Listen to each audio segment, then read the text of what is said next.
Motoring taxation in the United Kingdom consists primarily of vehicle excise duty, commonly known as VED, vehicle tax, car tax, and road tax, which is levied on vehicles registered in the UK, and hydrocarbon oil duty, normally referred to as fuel tax, which is levied on the fuel used by motor vehicles. VED and fuel tax raised approximately GB £32 billion in 2009. A further £4 billion was raised from the value-added tax on fuel purchases. Motoring-related taxes for fiscal year 2011-12, including fuel duties and VED, are estimated that will amount to more than GB £38 billion. Representing almost 7% of total UK taxation. Road pricing in the form of congestion charges are in place in London and Durham. However, these are generally viewed as usage charges rather than as tax for legal purposes, although this interpretation is disputed by the USA and some other embassies in relation to the London congestion charge. History. Early years. The history of motoring taxation was closely linked to the construction of roads until 1937. Since when motoring taxation has been treated as general taxation, with roads competing for funds with other departments on an equal basis. In the early years of the 20th century, funding for roads and related infrastructure was drawn mainly from local ratepayers and the tram companies, who were obliged to maintain the road around their tracks under the Tramways Act of 1870. The price of fuel for steam engines had been subject to local coal duties until their abolition in 1889, and centrally controlled during World War I and World War II. The Motor Car Act 1903 introduced the £1, £99.00 as of 2017. Registration fee for each motor vehicle, which were already also subject to carriage duty if they were not used solely for trade. Carriage duty was paid for a carriage license, which cost £2 to s. £2.10 for vehicles weighing up to 1 ton, and £4 for s. £4.20 for vehicles over 1 ton. A new duty was introduced in 1909 on motor spirit, imported petrol, leaving alternative fuels duty-free. The original 1909 rate was 3d per imperial gallon. The Road Board was established in 1910, which could make grants for new roads to local authorities from the Road Improvement Fund as envisaged by the Development and Road Improvement Funds Act 1909. The Roads Act 1920 required councils to register all new vehicles and to allocate a separate number to each vehicle, and to provision for the collection and application of the excise duties. The Act also established the Road Fund. The Road Fund Licence, later renamed as Vehicle Excise Duty, was introduced in 1921 and improved roads which had suffered as a consequence of the Great War. It was intended as charge that could be levied regardless of the fuel used to power a vehicle. The Minister of Transport was responsible for collecting and spending the money collected, although in later years the Treasury assumed responsibility for the allocation of funds. Increased transportation of freight by heavy road vehicles also increased the wear on roads and led first to a wetted tax for steam road locomotives, followed by the adoption of the recommendations of the Salter Report of 1933 for all heavy vehicles. This addressed a perception that the free use of roads was unfairly subsidizing the railways' competitors, through the introduction of an additional axle weight duty within the VED in order to charge commercial motor vehicles for the cost they generated. There were exceptions for vehicles that seldom used public roads, such as agricultural tractors. This annual duty was payable by all road hauliers in proportion to the axle load and had the effect of removing many heavy steam-powered vehicles from the road. It was accompanied by changes in legislation that relieved local authorities of some of their costs through new abilities to set weight and speed limits. The road fund was abolished on 1 April 1937 as a result of the Finance Act 1936, and motoring taxation being treated as general taxation since that date. The Trunk Roads Act of 1936 had transferred management of 4,500 miles, 7,200 kilometers, of major trunk roads to the Ministry of Transport. 1937 today. Since 1937, motoring taxation has been treated as general taxation, losing its direct connection to the funding of roads and motoring infrastructure. The Smead Report of 1962 suggested that road users should pay the costs that he imposes upon others, including road costs, construction, maintenance, lighting, congestion, the delay the motorist causes to others, and social costs, risk, noise, fumes. In March of the same year, motoring organizations appealed to the Chancellor of the Exchequer to reduce the disturbingly high cost of motoring by cutting motoring taxation in the forthcoming budget. Between 1950 and 1961, motoring tax revenue rose from £131 million, £4.12 billion as of 2017, to £730 million, £14.9 billion as of 2017. By 1966, when taxation revenue reached £1 billion, the Royal Automobile Club were calling for an end to the crippling spiral of motoring taxation, stating that less than one-third of the revenue was spent on road improvements.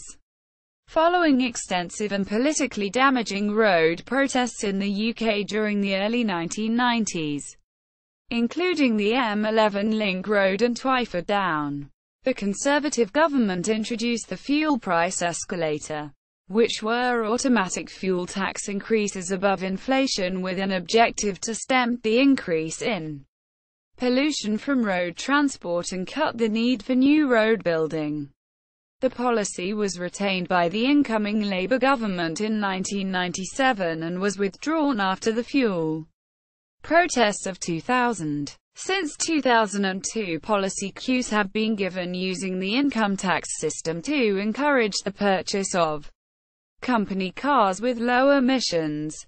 In March 2005, a graduated vehicle excise duty system, with tax bands based on CO2 ratings, was introduced as an incentive to purchase vehicles with lower emission ratings.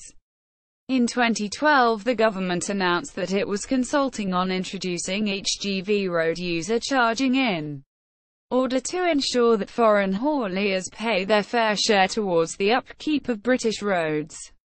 In spite of these protests, the country's economy and motorists' behaviour has generally become less sensitive to the price of fuel at the pump, with economists now estimating it to have a price elasticity of approximately -0.24. Thus, an economist would expect that a doubling of the fuel price would stop a quarter of journeys. Current taxes: hydrocarbon oil duty, fuel duty. Hydrocarbon oil duty, commonly referred to as fuel duty or fuel tax, is an excise duty levied on some fuels used by road vehicles in the United Kingdom. Tax is based on fuel volume, rather than as a percentage of the selling price. With the exception of gas, rates don't vary by fuel type. Some vehicles, including local bus services, some farm and construction vehicles and aviation, pay reduced to no fuel duty. A fuel duty rebate is available for bus transport in the United Kingdom. In May 2008, UK fuel taxes were the highest in Europe. The government revenue from fuel duties was £25.894 billion in 2009. An additional £3.884 billion was raised from the value-added tax on the duty. Vehicle excise duty, car tax, vehicle excise duty, also commonly known as VED, vehicle tax, car tax, and road tax, is a vehicle road use tax levied as an excise duty which must be paid for most types of vehicle which are to be used or parked on the public roads in the United Kingdom. Motor vehicles used on public roads no longer need to display a current vehicle license tax disc as proof of payment, which will not be issued without prior proof that the vehicle has valid MO and insurance. A statutory off-road notification (SON) must be made for a registered vehicle that is not being used on the road, and which has been taxed since the 31st of January 1998. VED was introduced in the 1888 budget. The current system, which applies specifically to motor vehicles, was introduced in 1920 and was initially paid directly into the road fund, which was ring-fenced for road construction until 1937, after which time it was treated as general taxation. Since 1999, the duty has been levied according to the CO2 emissions, starting with a reduced rate of £50. The scheme was extended into a graded system in 2001. The duty raised GB £5.63 billion in 2009. Vehicle first registration fee, the one-time fee charged by the driver and vehicle licensing agency for the compulsory registration of a motor vehicle which is to be used or kept on public roads. Vehicles imports, customs duties on some grey import vehicles and vehicle components or spares from outside the EU may be assessed at an additional charge which is then subject to VAT. Income tax. The value of a vehicle bought by a company for the dedicated use of its staff is treated as a taxable benefit for that individual, and assessed by HMRC with other income for income tax purposes. Until 2002, their financial benefit was assessed primarily based on price and mileage driven. This was then modified so that vehicles with lower emissions were assessed at a lower value than those with higher emissions. In addition, the taxable allowance for mileage using private cars has remained static. A significant proportion of new vehicles are bought as company cars. Thus, this method of charging is not only aimed at encouraging companies to use cleaner vehicles, but when sold on the second-hand market, these vehicles will filter through and raise the efficiency of the national fleet. Road usage charges. In London and in a small number of other places, road usage charges in the form of road pricing. However, these are generally viewed as usage charges rather than as tax for legal purposes. Although this is disputed in relation to the London congestion charge by the USA and some other countries. London. The London congestion charge, which applied to most vehicles entering parts of central London, was introduced in 2003 with an extension into West London in 2007. The current daily charge is £11.50. The total receipts from the London congestion charge for 2006-07 was £213 million. Provisional figures, which, after operating costs, left £123 million of hypothecated revenue for London transport schemes. Towards the end of 2006, the Mayor of London proposed the introduction of a variable congestion charge, similarly to vehicle excise duty, (VED). It would be based on emissions of carbon dioxide in grams per kilometre. This would reduce or eliminate the charge for small and fuel-efficient vehicles, and increase it to up to £25 a day for large inefficient vehicles such as SUVs, large saloons and compact MPVs with a banned GVED rating, that is, emissions of greater than 225 grams per kilometer of CO2. Electric zero-emissions vehicles are already exempt from the charge. The London Low Emission Zone, a pollution charge scheme, was introduced between February 2008 and January 2012, covering nearly all of Greater London. Payment of the LES charges in addition to any congestion charge required. Dartford Crossing. In 2003, the Dartford Crossing construction debt was paid off, which should have resulted in the scrapping of the toll fee to cross. However, the government decided to continue to charge most crossing users to keep congestion levels down. Ironically, since the upgrading of the crossing doubled capacity in terms of road lanes, but did not add extra toll booths. It is the toll booths themselves that are responsible for lengthy queues at peak times, and removal of the booths would almost certainly reduce congestion.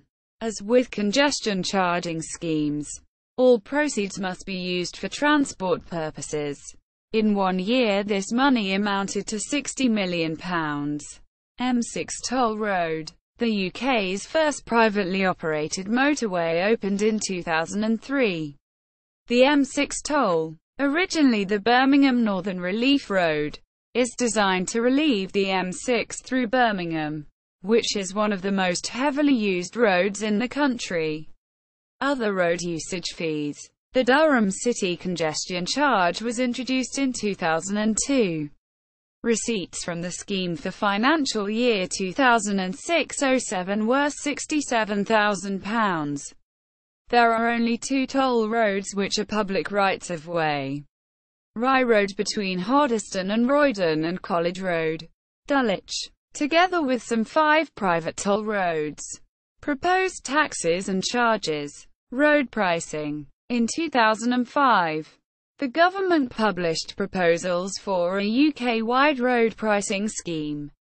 This was designed to be revenue neutral, with other motoring taxes to be reduced to compensate.